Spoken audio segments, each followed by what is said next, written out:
I am pleased to welcome you on behalf of the Binkley staff and our members to this time of lunch and learning. Mary Lou is going to come and give us an introduction of our speakers. It will conclude with a panel. I would also like for you to thank Mary Lou, because without Mary Lou, a lot of this would not be happening.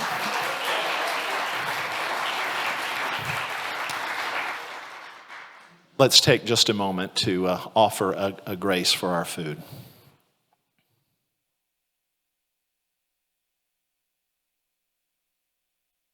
For the richness of the hours that we have just spent, for the open ears and open hearts that have led us to receive a challenging but necessary message, for the time that we have spent at a table and now tables of conversation, may you imbue your spirit upon us to learn. We are grateful for the voices that we will hear and the ways, O God, that we can manifest peace, justice, and freedom. In your good name, amen. I'd like to add my welcome, or in Arabic, Ahlan wa sahlan. Before I introduce our speakers, I want to thank each of you for taking extra time on Sunday to be with us, to expand our lens of learning on this issue, and to join in action that we can all take.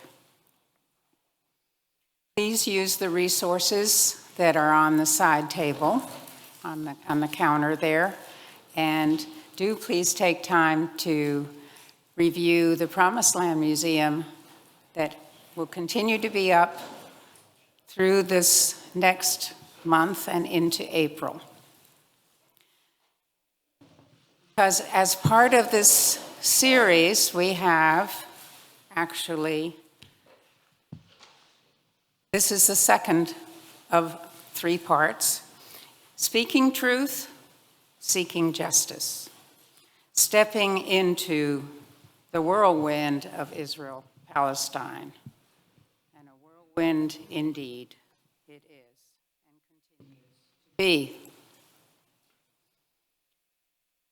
I'm so privileged to work so closely with Mark Davidson, Executive Director, and I want to thank Marcus Muckfall for his leadership in helping us really get this as an issue in front of the church and in the community in a way that is visible and timely and critical.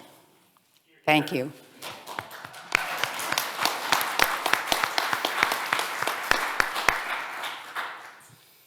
We have a dynamic panel with us today, but I want to tell you what's coming soon.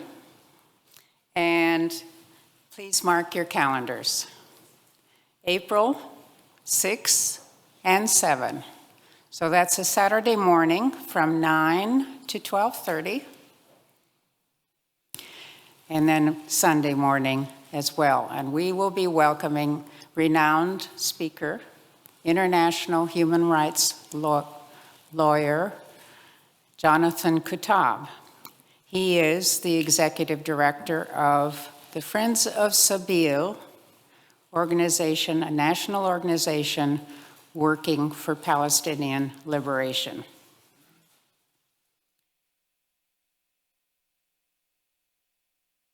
That Saturday, we anticipate inviting the community, so think of people that you would like to invite. We will have registration and more information soon. But besides a plenary, we expect workshops and a panel of also local people who are really knowledgeable about this issue to help us move ahead and really make a difference. Only together can we make a difference. Today's speakers are all active in Voices for Justice in Palestine. They will reflect on the current situation in the West Bank, in East Jerusalem, and the nightmare going on in Gaza. Ron Shive, a retired Presbyterian minister and a solidarity activist, is just back from his trip with a delegation of Christian faith leaders in Palestine and Israel entitled Solidarity with the Suffering. And I believe that was at the invitation of Palestinians, right? Desmera Gatewood is a native of Durham. She visited the West Bank in 2018, at which time she visited Hope Flower School.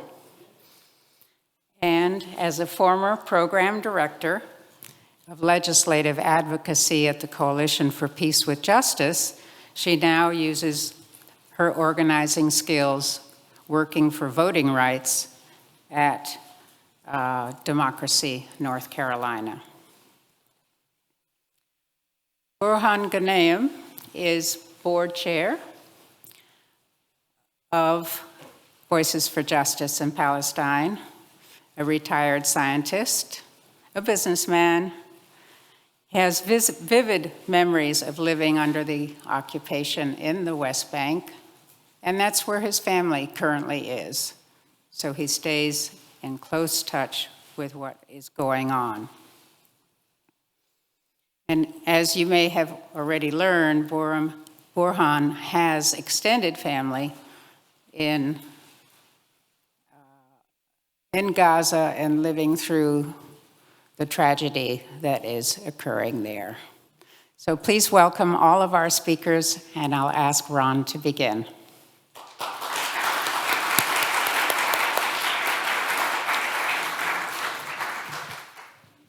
Thank you, Mary Lou, and thank you, Marcus.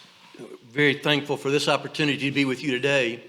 It was back the 1st of January that several of us began talking, and we were very displeased that our Presbyterian denomination had really done nothing to send a delegation to express solidarity with our Palestinian siblings who are suffering in both Israel, that is in Israel, and in the West Bank and in East Jerusalem.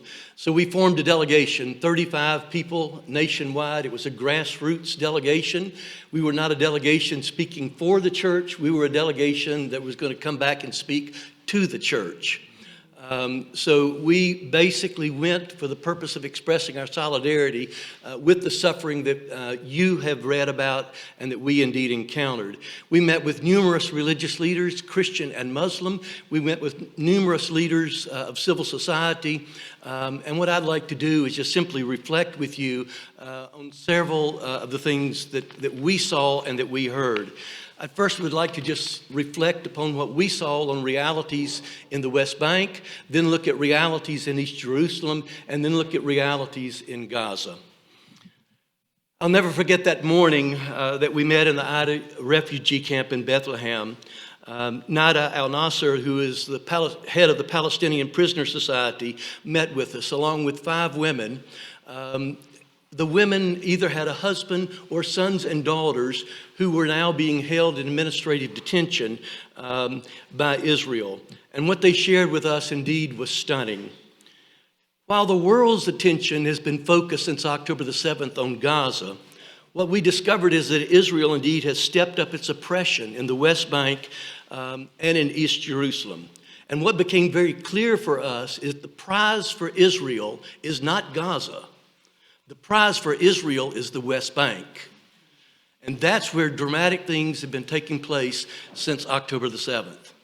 Since October the 7th, more than 7,000 Palestinians, including 440 children, in the West Bank have been detained simply for committing a crime that they will not define.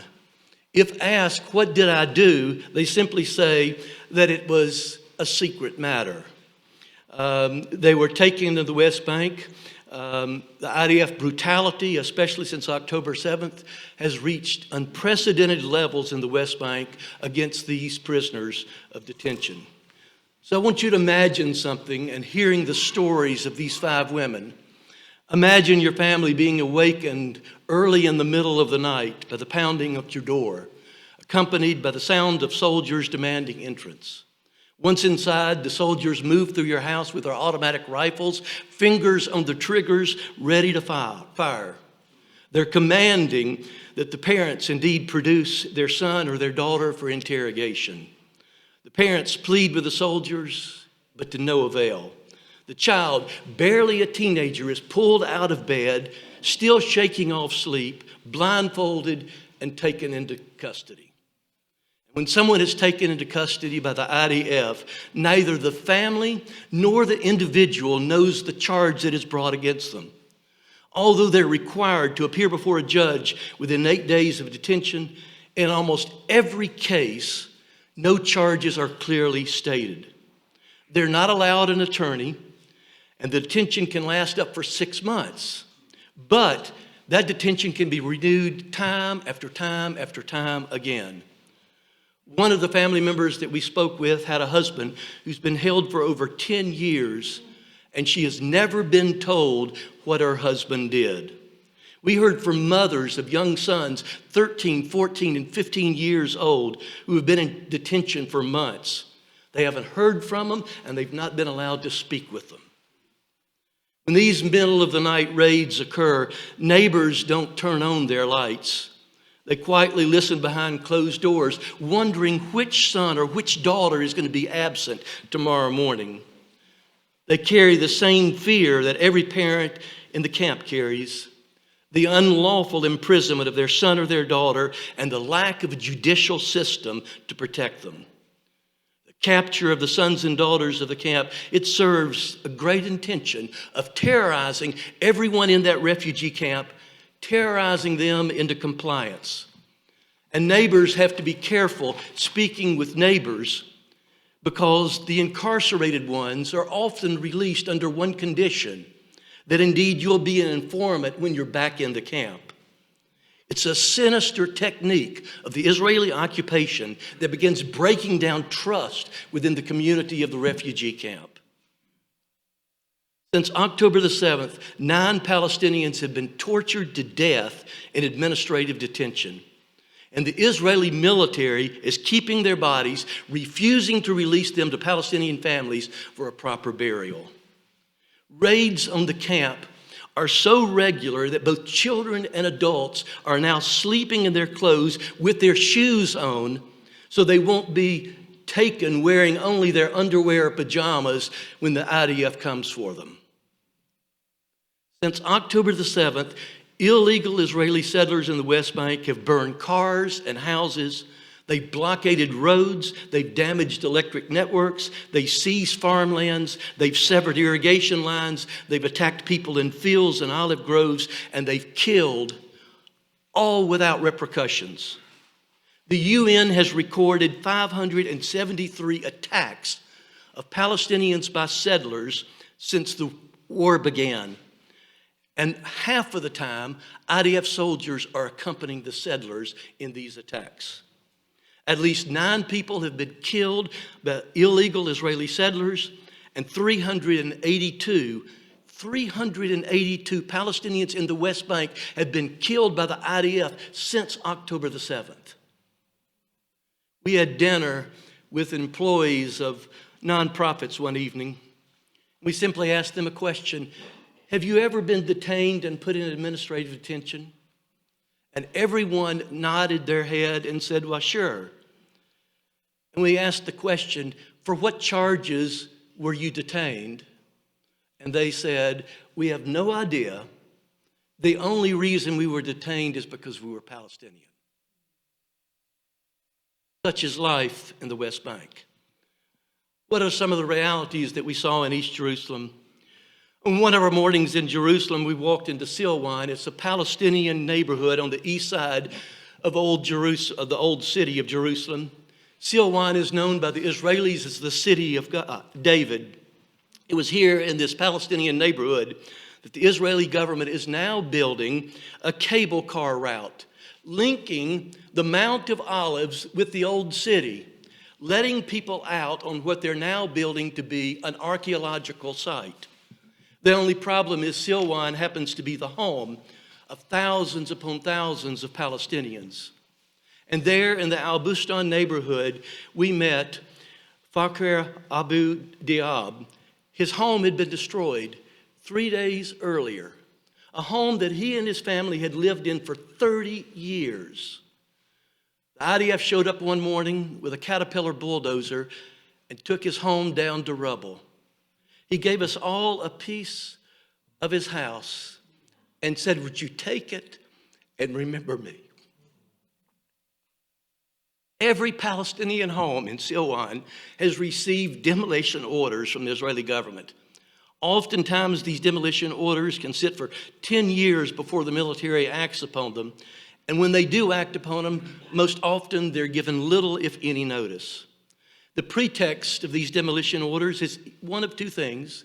Either they built the house without a building permit, but 95% of the Palestinians who apply for a building permit to Israel are denied their building permit. The other reason their homes are destroyed is because they say they don't have proper documentation of ownership. But many of these homes have been owned within their family for generations upon generations. And the home ownership goes back as far as the Ottoman Empire, when no proper identification or documentation was possible.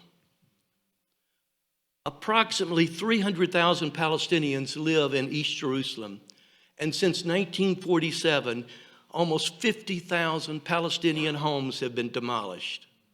The shocking news, though, is that since October the 7th, and here's what we need to pay attention to. Since October the 7th, while all the world's attention is focused on Gaza, there's been a 70% increase in home demolitions in East Jerusalem. Colin, my son, is a Raleigh attorney. He's currently working with Sabeel Ecumenical Liberation Theological Center in East Jerusalem. And 2 days ago, he wrote my wife sarcastically, asking her to come visit East Jerusalem. And here's what he wrote. "Welcome to glamorous East Jerusalem, where residents pay 40% of Jerusalem city taxes, but they receive only 10% of the services. Why is that, you might ask? Because they're brown.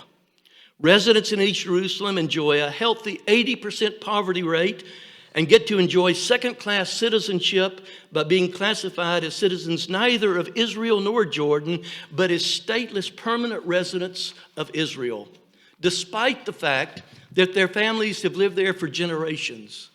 East Jerusalemites enjoy regular trips to Israeli military prison whenever they post Free Palestine or something similar on their Facebook page. And while they're in prison, they get treated to cold food and daily beatings. So come on out to East Jerusalem, where your wildest dreams of injustice will come true."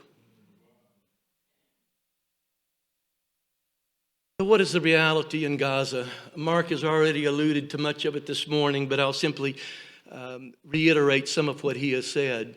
The basic facts about Gaza. Gaza is an area that's 25 miles long. It's 3.5 miles to 7.5 miles wide, depending on where you measure. It is home to 2.2 million people. And UN has now reported that 1.7 million of that 2.2 million indeed are displaced in Gaza. That's 77% of the population is currently displaced because of what Israel has done since October 7th. Since October the 7th, the health ministry in Gaza reports 30,228 Palestinians have been killed, 71,377 have been wounded, and over 10,000 have been lost, and they are assumed dead. But here's what's interesting. If the ceasefire were to stop today, conservative projections are that another 7,000 to 12,000 Gazans will die from malnutrition and disease by August. And if the invasion in Rafah occurs, the total projected death toll is now 70,000. and our government supporting it. The UN says that more than half of the Gazan population is now crammed into Rafah, a town that originally held 250,000. Gaza is right now the deadliest place in the world for a journalist. More than 75% of the journalists killed worldwide in 2023 died during Israel's assault on Gaza. In the West Bank, Israel's jailing of Palestinian journalists has reached an all-time high, parallel with Iran. Last month, Israel blew up Gaza's last standing university, and in the past 4 months, all or parts of Gaza's 12 universities have been bombed or almost destroyed. Approximately 378 schools have been destroyed or damaged. And the Palestinian Ministry of Education reports that over 231 teachers have been killed and 95 professors. I walk away from that saying it's quite obvious what Israel's trying to do. They're trying to destroy Palestinian culture. On one of our visits, we went to the UNRWA camp, or headquarters in Jerusalem. And UNRWA, as many as you know, is the UN Relief and Works Agency. And we met with Adam Bouloukas, who is the director of the whole UNRWA for the West Bank. And what he reported is that there are 19 refugee camps totaling a population of 900,000 people, 96 schools, and 43 health centers run by UNRWA. It's the only entity providing life-saving and sustaining aid in much of Gaza and in the West Bank. However, in January, because of unsubstantiated, and note this, totally unsubstantiated claim by Israel that a few of UNRWA's staff, you know how many staff they have in Gaza and West Bank? 13,000. Because an unsubstantiated allegation that a few had been involved in the attack of October the 7th. The United States now has led 16 other nations to freezing our support of UNRWA. And Adam reported that if something doesn't happen, UNRWA will be out of their funds by the end of March. And what we also need to note is that our Senator, Ted Budd, is one of the co-sponsors of a bill right now in the Senate that would permanently cut off U.S. funding to UNRWA.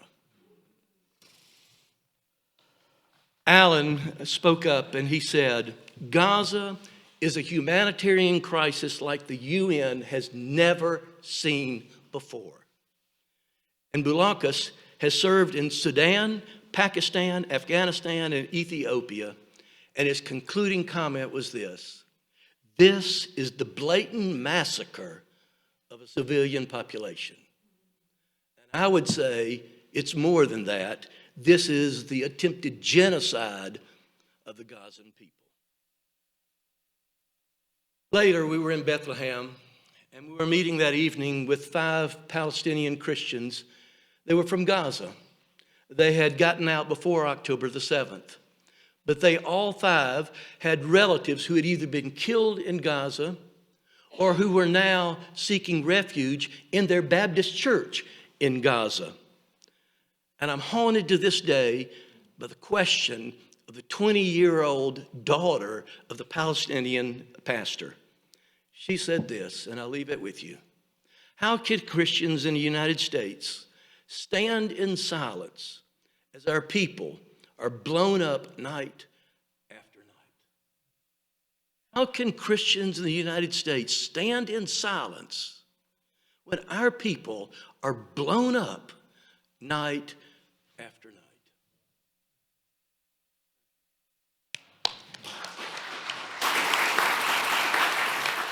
Very good dovetail into where I was going to go. So I really appreciate this sequence. I first want to acknowledge my family that's in the back. That's my mother with the cell phone trying to figure out how she can record me and send it to her family. You should do it horizontally, Mom. We learned that when we were making documentaries. Okay. And that's my daughter, exactly across from me, right there. Yes, Everett Rose. And that's my dad, Reverend Curtis Gatewood. So Everybody wore their matching keffiyehs. My daughter did black and white. That's good enough. So if we are in formation today.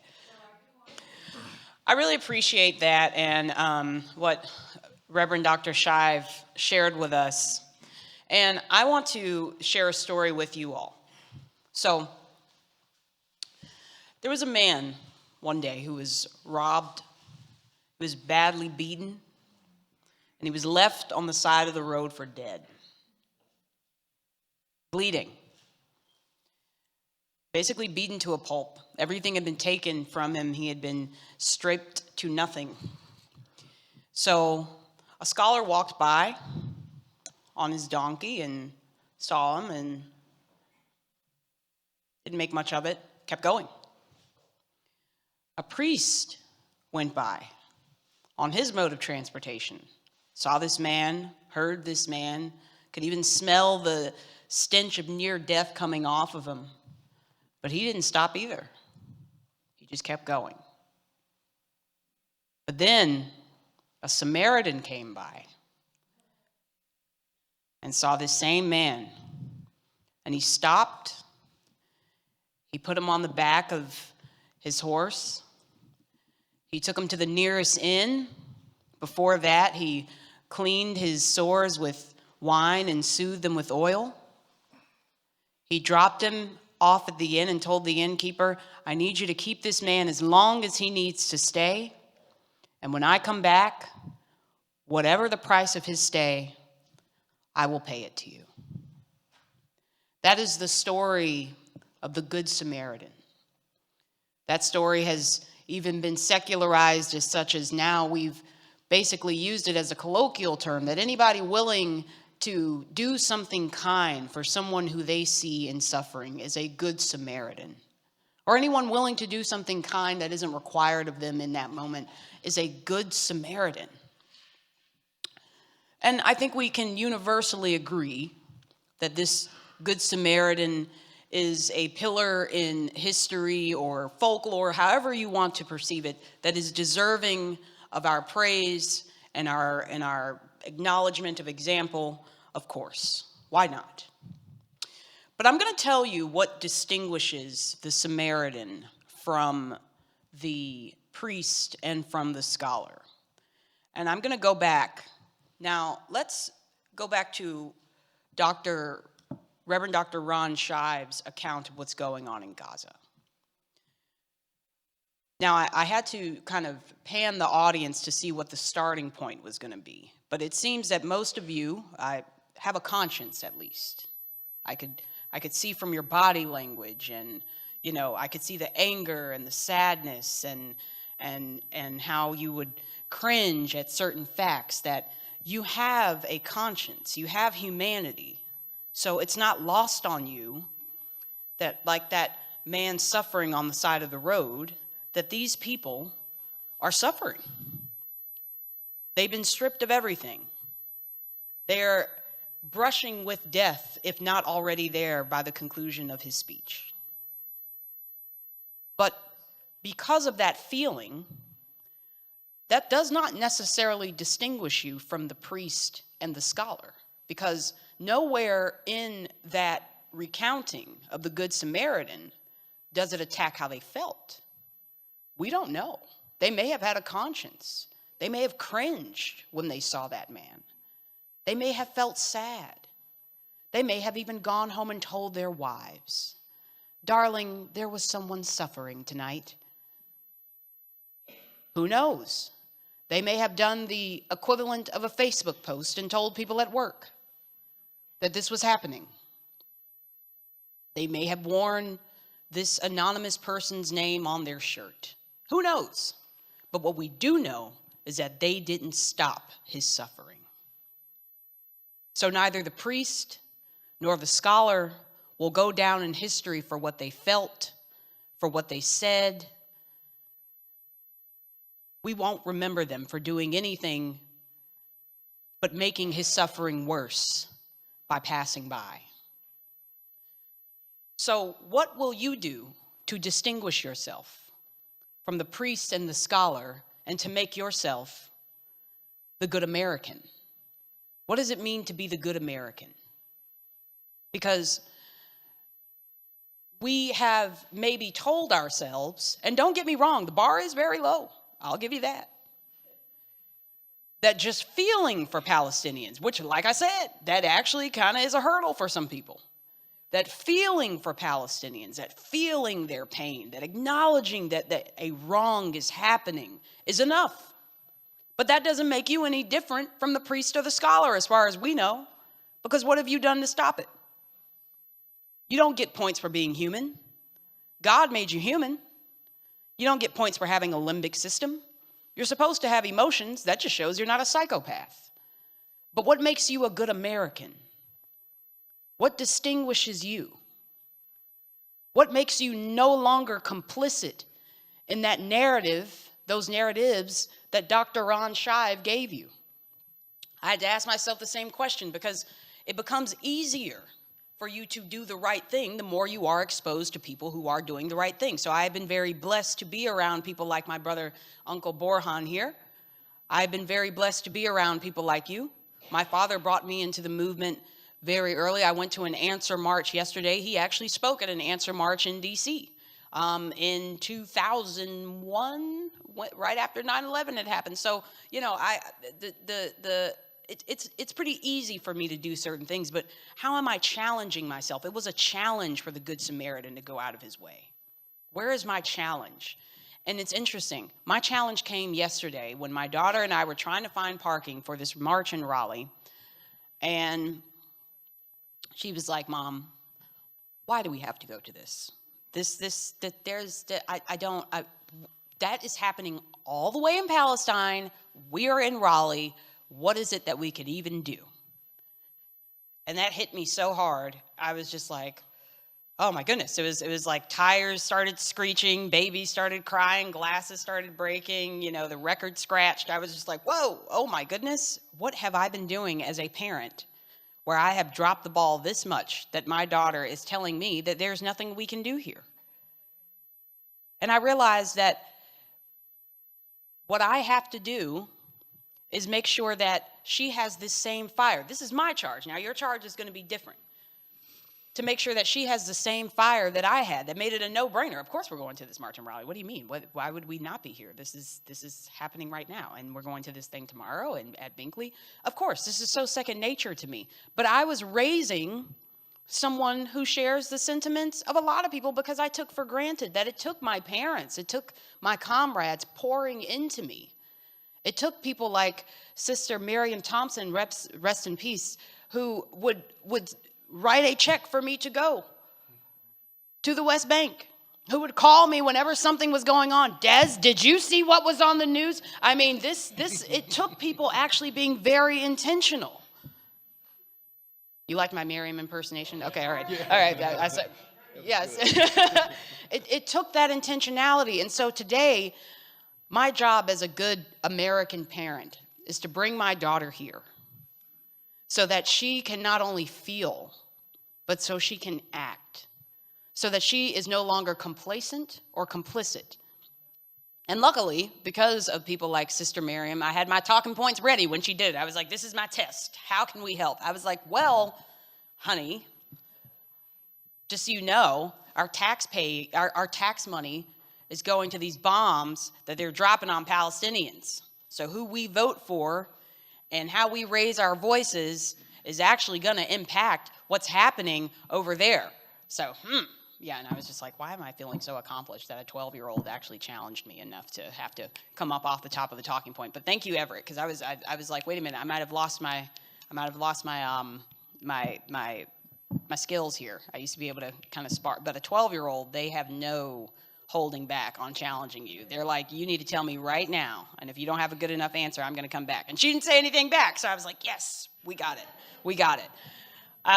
But right now, what it means to be a good American, especially for you, now that you've already shown that you have feeling, now that you've already shown that you have a conscience, now that you've heard this amazing witness testimony, you have the awareness, you have to figure out, what does it mean for you to act? Where is there a hole that you're seeing? That your awareness, that your faith, that your conscience can start to move the needle a little bit?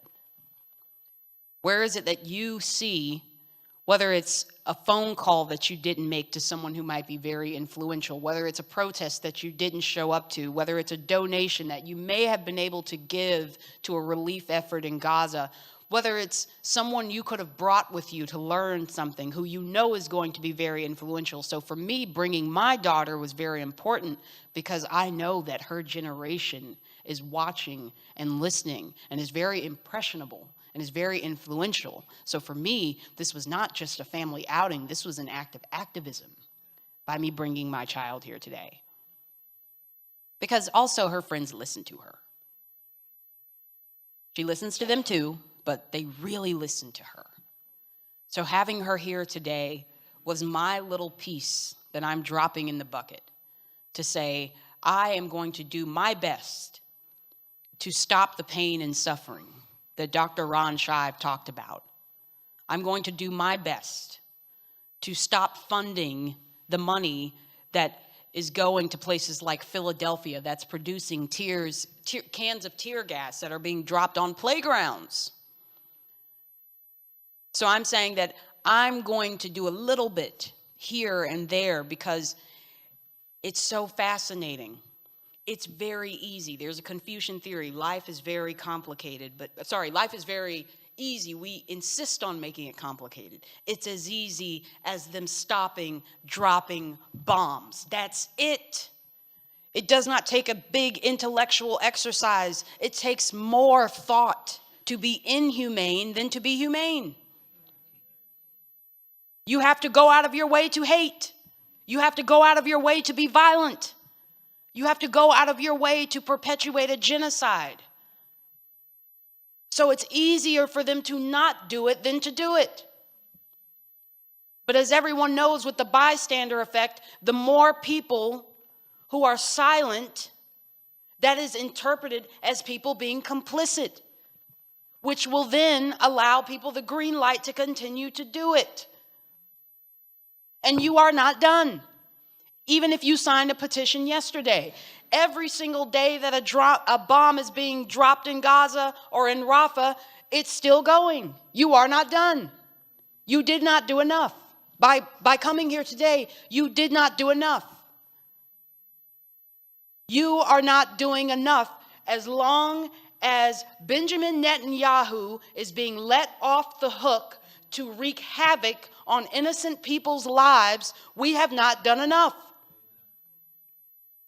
So what your charge today is to take all of this information, all of the graphic details, the numbers, the statistics, the narratives that Dr. Ron Shive put together and think back to that story of the Good Samaritan. What makes me different? I'm at least saying that you're not the robber that beat the guy up, okay? What makes me different from the priest? What makes me different from the scholar? How am I the Good Samaritan? And feeling and knowing is not enough. So what will you do to be the good American? That is up to you. I used to get into this thing where I would try to tell people, here's what you need to do, here's what you need to do. And then I learned people know what they need to do. People, for some reason, need permission to do it. So I'm giving you permission. Resist. Don't be a bad person. Don't be complicit in a genocide. Call out wrong. If it's bringing your daughter, your granddaughter, if it's donating, whatever it is, you know what it is for you. You know you've had that moment where you've thought, if I just did this, I know it would probably make a difference, but I don't want to hear from my boss. I don't want to hear from my annoying uncle. There's something that is stopping you from doing that thing that you know deep down in your heart would make a difference. And if you don't know, maybe Burhan can tell you what that thing might be. But thank you all so much. I love you, and please be a good Samaritan. So my family lives in the West Bank under the occupation. I lived under the occupation. I continue to travel. I actually was there last year. I am hoping to go this summer. But things did not start October 7. October 7 Israel was waiting for that day. It was in their written, hidden agenda. I was 16 years old in high school under the occupation when the Israeli army stormed our high school. Till this moment, I do not know why they did that in 1968. I was 16 years old in high school. 4 or 5 soldiers came to every classroom, beat the heck out of us, beat the teachers, humiliated us. I was in bed for weeks. That was in 1968. In 1989, so I moved to the United States in 1977. I kept going forth and back. In 1988, I went to the West Bank, where my father was living and my family there. So one day, me and my oldest brother, who still lives in the West Bank, and myself were taking, my brother was driving, we were going to visit relatives to a village like few miles away. My father was having diabetes, blood pressure, chain smoker, you name it, he had it. He walks in a cane. So the soldiers stopped us at a checkpoint, which I want you to know that the West Bank has about 600 checkpoints. You get stopped, sometimes you wait hours, sometimes you're humiliated. So we were stopped that day. And so they asked us to get out of the car. We got out of the car. They checked the car. There's nothing in there. And they asked my father to go around the car 10 times.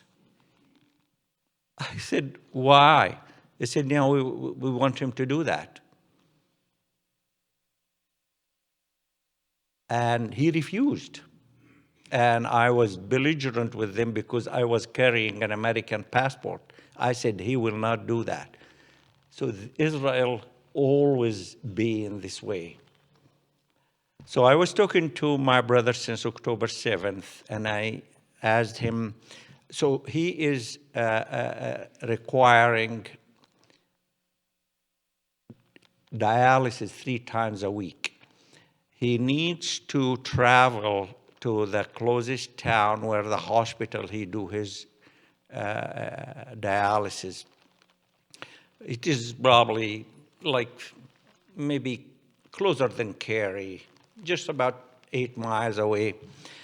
And I asked him, how is that going? He said, Burhan, every day there is dialysis.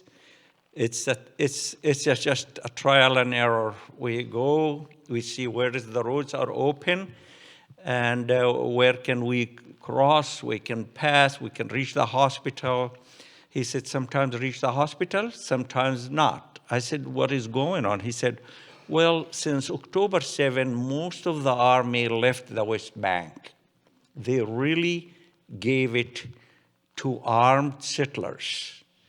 They are on rampage, they're going everywhere, they're harassing people, they're shooting people.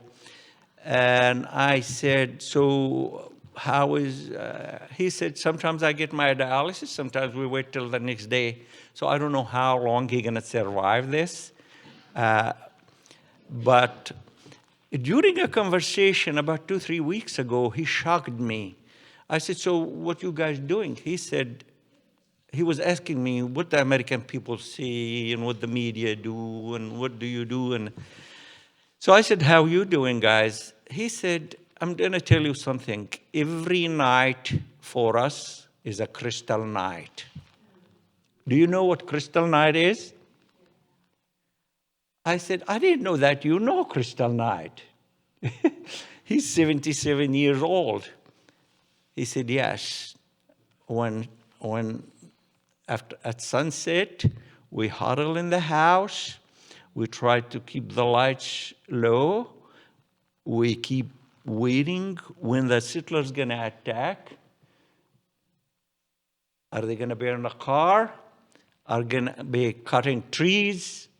Going to be destroying windows, destroying cars? We don't know. So every night is crystal night for us. And this has been happening since October 7. So Israel is finding reasons to really show the true colors of Israel and what they intended to do. I was thinking what I'm going to say today, and I was thinking, and then all of a sudden, this last week, every day, I get new dose of information. I thought we already passed the lowest points in the life of the Palestinians, but this week, it really got even worse. We got even lower points. When I went to college in Egypt, my college roommate is from Al Farah family. We lived together in Cairo for 5 years, and at that time, it was easy for me to go to Gaza. So Gaza became like second home for me, and his family became like my second family. And that really established a great relationship between his family, my family, his parents, and my parents in the West Bank. So I became close. I know his brothers, sisters, parents who passed away. And this week, I got some terrible news. About 3 weeks ago, the Israeli army in Khan Yunis asked them to evacuate their homes. If you know a little bit about the Palestinians, we tend to try to stay together. Parents wanted the children to remain around them. So they built a building, a condominiums, and it's like 5-6 story. And the 5 brothers and the 4 sisters and the parents and the cousins, everybody lives in a condominium. So I have this nice building, and they're living together. So about 3-4 weeks ago, they came to them and they asked them to evacuate. The Al Farah family evacuated their building, and they lived in tents about 5-6 miles away. And then this week, I was devastated, and they were devastated to see what I'm going to show you. Can you run that video? So because of the clarity, please look at the TV screen.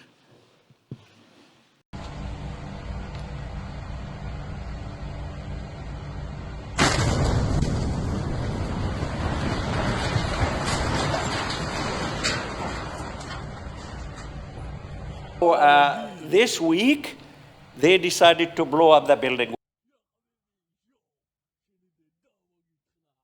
This is the family that I know. They woke up this morning and their building is gone. If you notice there is a sound, that's Israeli soldiers talking in Arabic and Hebrew, celebrating this incident.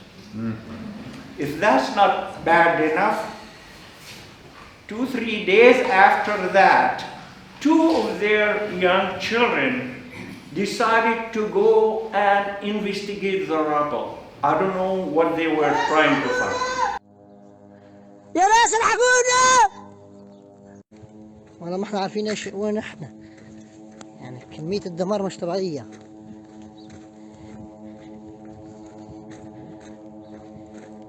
ايش سووا فينا هذولا؟ عمر! عمر! عمر! رجلي! عمر! اخويا! رجلي! رجلي!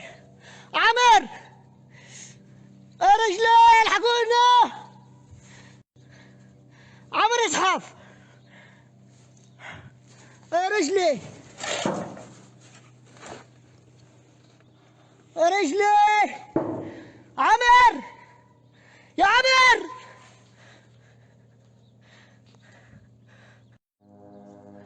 يا ناس الحقونا! يا عمر!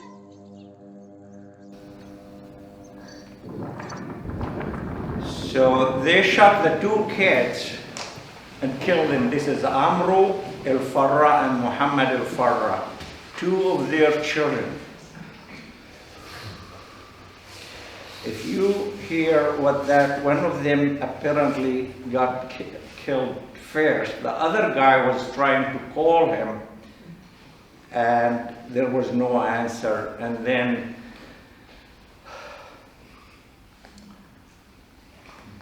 the other kid died. This brought it home. This really brought it home. My college roommate also came to the United States. He is in Wisconsin.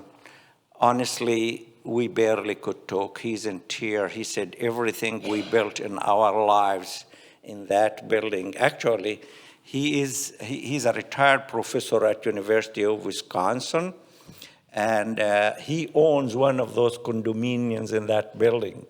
He was hoping one day he will go to Gaza.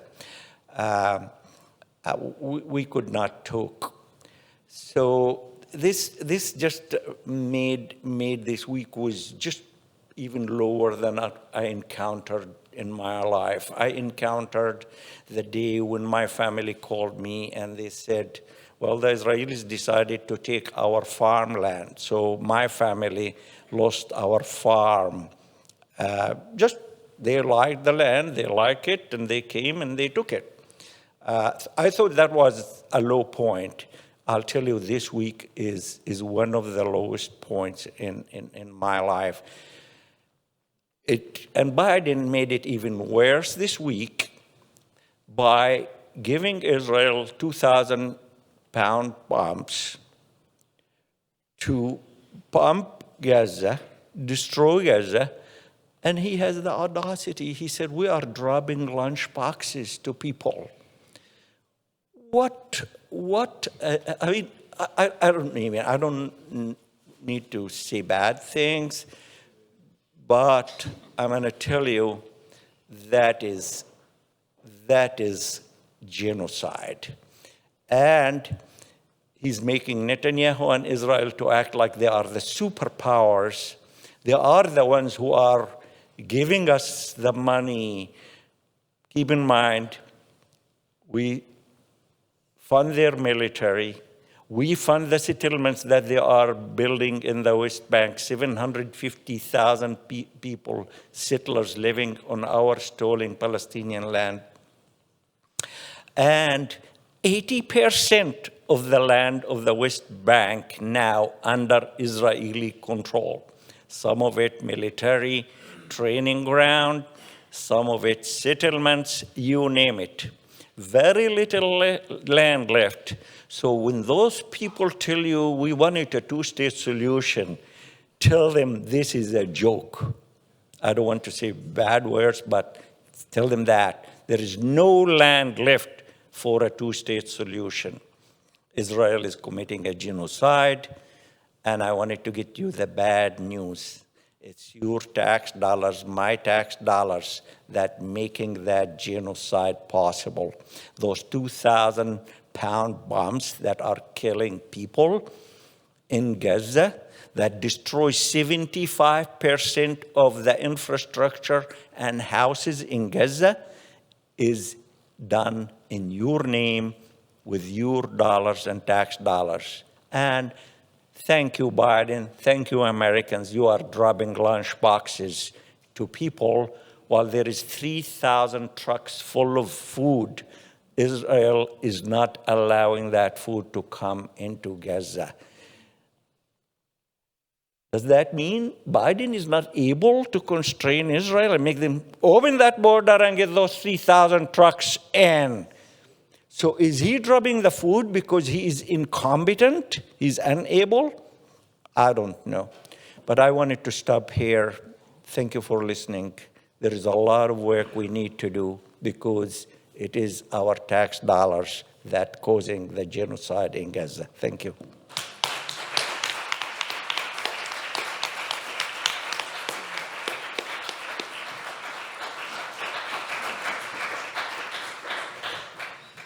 So I have almost 20 till 2. We want to allow some time for questions and answers, and I'll facilitate that. So please, anything that you've been sitting there thinking, wanting to ask, now is the time. So anything you'd like to say could be comments of appreciation to our panelists, the things that they've caused us to think about, or any things you've been carrying with you through all this time. Bring it up. We'd like to hear. Judith, I see your hand in the back. Speak up so we can hear you. That's you, Judith. I've been putting much hope on the Arab League's second initiative, which would finish the normalization project and impose a two-state solution. And the trouble with that, I'm interested in what other people have been hearing and reading about that initiative. But also, I want to know what a two-state solution could be like now. As Burhan said, there's no land left, and Israel won't delineate its own territory. So, what two states are we talking about? And is there any hope in this initiative? What I would say is we basically have a one state right now, and it's an apartheid state. Israel governs everything in the West Bank, everything in Gaza, everything in East Jerusalem, and everything in Israel. It's one state right now. It's going to stay one state, and it's an apartheid state. Two-state solution, I don't think there's no hope for a two-state solution. So what does the Arab League mean when they talk about a two-state solution?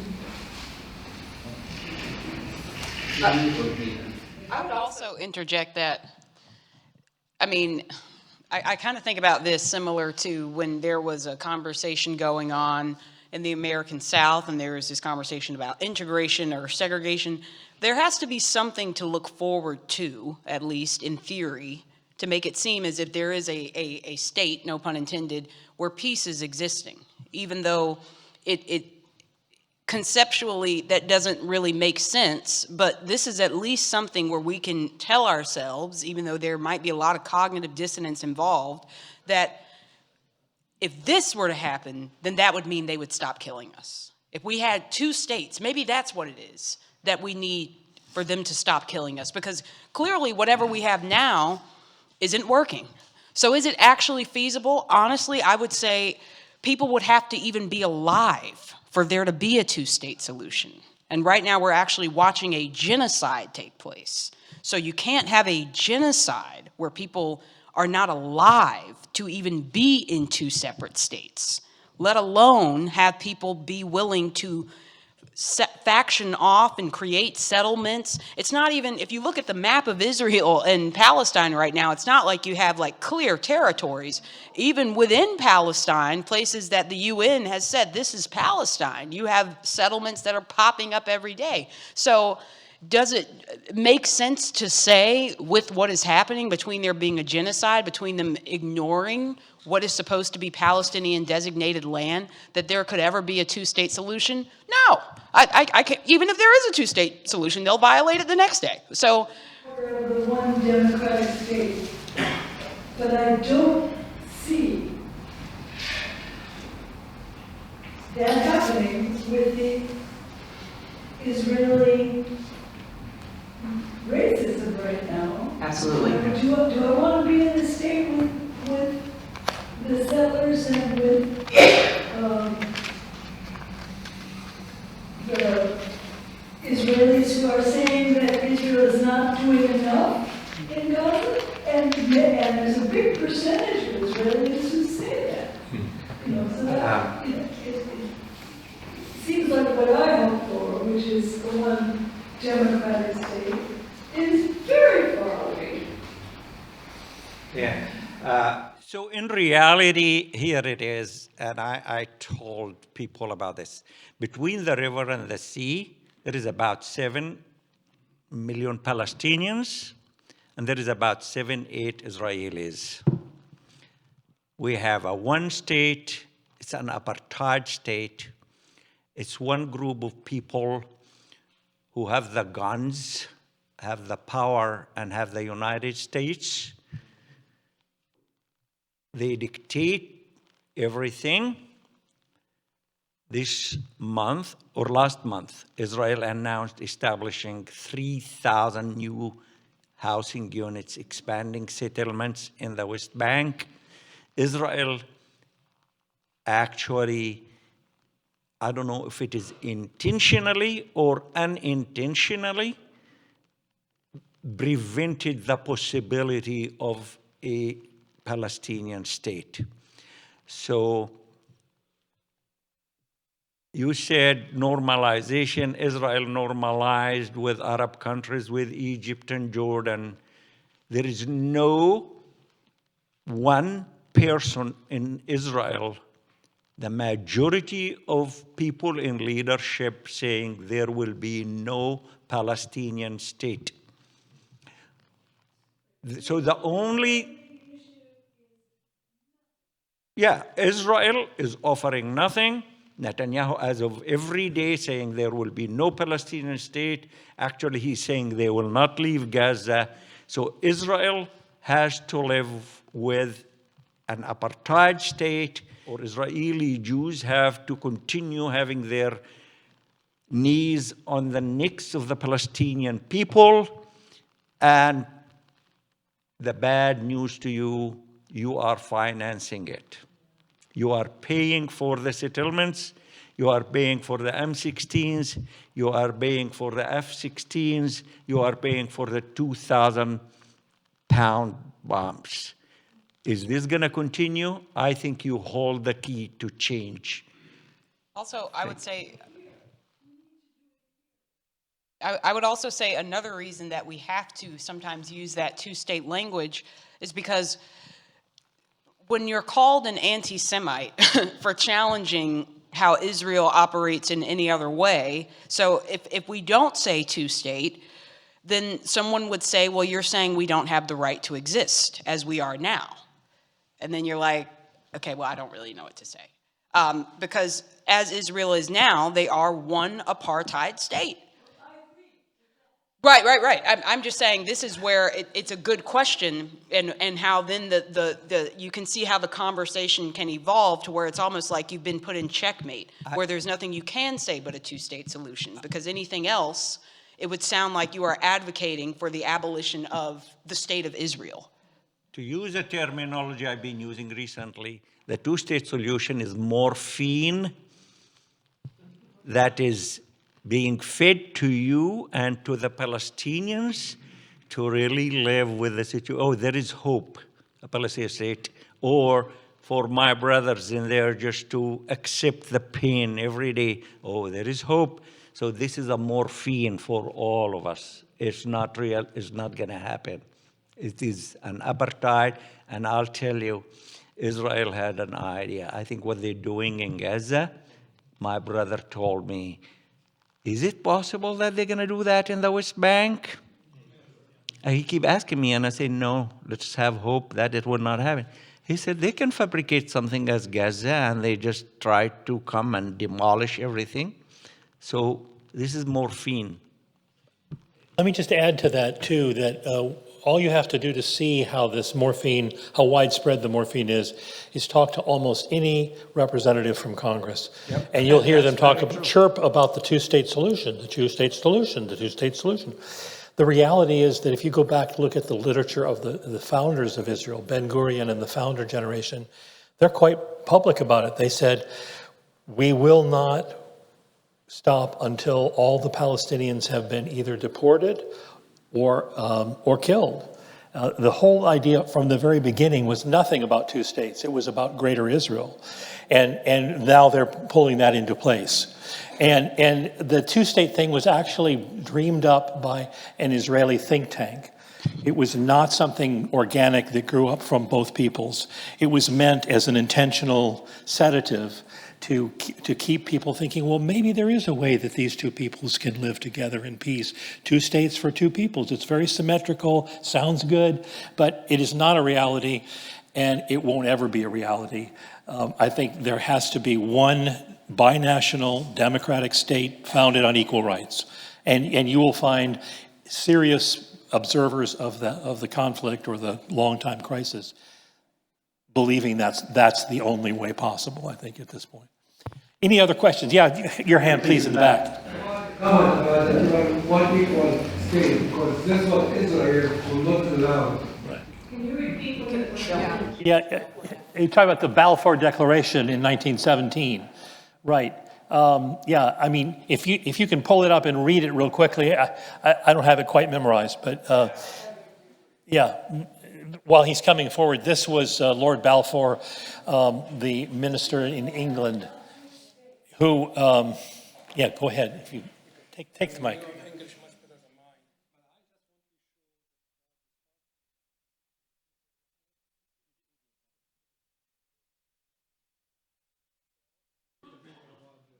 Just read that part.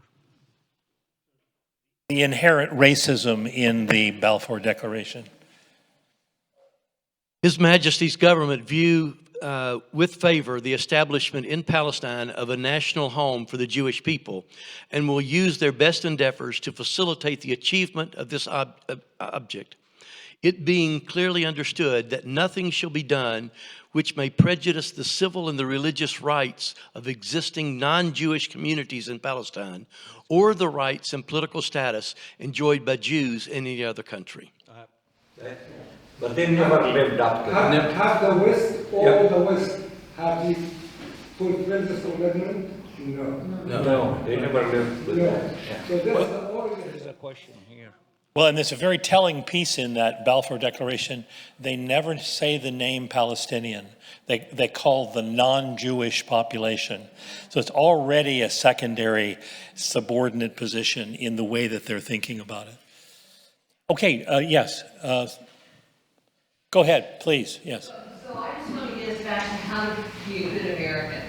Good, Because, yeah. we have people in here who are into this and know the history and all the pledges and promises that have been made, and others of us who want to see take action and to do what we can to stop, as you were talking about, our tax dollars going toward war and killing of innocent women and children in Palestine. So one of my questions is there a movement in North Carolina, the uncommitted movement, is that happening here? Yes.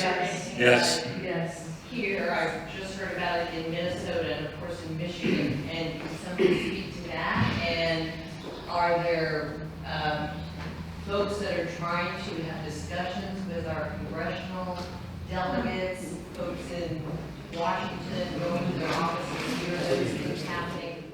I So was let me- going to say, just really quickly, you demonstrated something that I thought was perfect. So I did used to teach, and they would say sometimes if a student has a question, it's because they have an answer and they want to make sure it's the right answer. And so I just want to say that you did something brilliant where you asked a question because you already started having some answers. And so I want to just challenge you to keep doing that. You're like, is there a local coalition around here that we can join? Or is there a move we can make on the ballot, perhaps, that could indicate this? Is there a congressman we can contact? So I just want to affirm that sometimes our instincts are telling us things and we just want to hear someone say, do it. So whatever that is, keep doing it. And now I'm going to turn it over. With Biden silent on this issue, there is a movement nationally. In North Carolina, I am one of the leaders of the movement called Abandon Biden. And when you go for president, either Biden or no preference, we tell people vote no preference. People tell me, well, does that gonna mean we are voting for Trump? I said, no, this is the primary. We don't know what's gonna happen in November. If maybe this is a wake-up call to Biden to wake up. Second, the phone lines for the White House are open. There is texting line. You can text every morning. I text something to the White House. Call your representatives. But there is a texting number. If you want, I can give it to you guys. Text, it's really write your thoughts to the White House. Is there a texting number in there or just a calling number? Ron, you want to? Let me mention one thing. There is advocacy days with Churches for Middle East Peace, April the 9th through the 11th. We'll be gathering in Washington. Mitri Raheb will be there. A month or Isaac will be there. But then one day will be spent actually on the Hill advocating. It'd be great to have some North Carolinians present. Okay, yes. Next to you, I saw her hand. And then you're next after that. Okay, I know the Republican and Democrat both support the Israeli alliance. We know this is coming. Can you explain to me why Israel is so important to Americans? She's pointing out that Republican and Democrat both support Israel uncritically, blindly. And she's asking, what is the benefit to the United States for backing Israel so blindly? And I'd open it first to the panel. Well, so I think sometimes there is money that has to, what my friend Ilhan Omar would have said, all about the Benjamins. So we have that. We have lobbyist money. AIPAC is one of the most powerful lobbies next to the NRA, and they're paying a lot of our people in Congress and the White House's tabs with their campaigns. Also, I mean, we have a line, and this is where people can feel free. I'm no geographer and political scientist, but Israel is our interest in the Middle East. So when we have, people like, so Israel and Saudi Arabia are our two allies in the Middle East. Everyone else is our opposition. So it's pretty simple. They neutralize. I'm sorry? Oh, I'm not saying that I agree that this should be. I'm saying this is at least what I was told, that because we have these people who we have said are our enemies in the Middle East because we might want their oil, because we might want the natural resources that are in the northern Africa to the Mediterranean. And it's colonization, basically. We would like to colonize those lands, and we need people that are there that are going to neutralize the opposition for us. And so when you have the West, like Europe and America, that it's coming in and taking and colonizing people's lands, then you want people there that are going to push back against the opposition. And so we have basically paid Israel and Saudi Arabia at times to continue to do that. It's absolutely outrageous and egregious, but it's colonization. And they are our proxy when we are colonizing. We have paid Israel to be our proxy in that colonialism. And I do think that one reason I've observed this really a lot in the Presbyterian Church, there's a reason why a number of our really progressive pastors and progressive leaders are not progressive on Palestine. They're fearful of being labeled anti-Semitic. That's right. And we've got to find a way of saying, I can speak and challenge the policies of Israel and not be anti-Semitic, just like I can challenge the policies in Washington and not be called anti-American. But I think there's a real fear of that with politicians.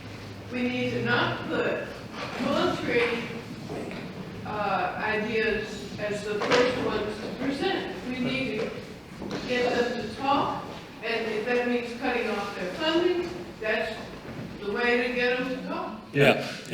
I should just say there has been a lot of focus on ceasefire, and people say that's job one because you can't get the humanitarian aid in without the ceasefire. But everybody who knows this issue knows ceasefire is only the bare minimum. You have to also get the humanitarian aid in, and then you have to restore UNRWA funding.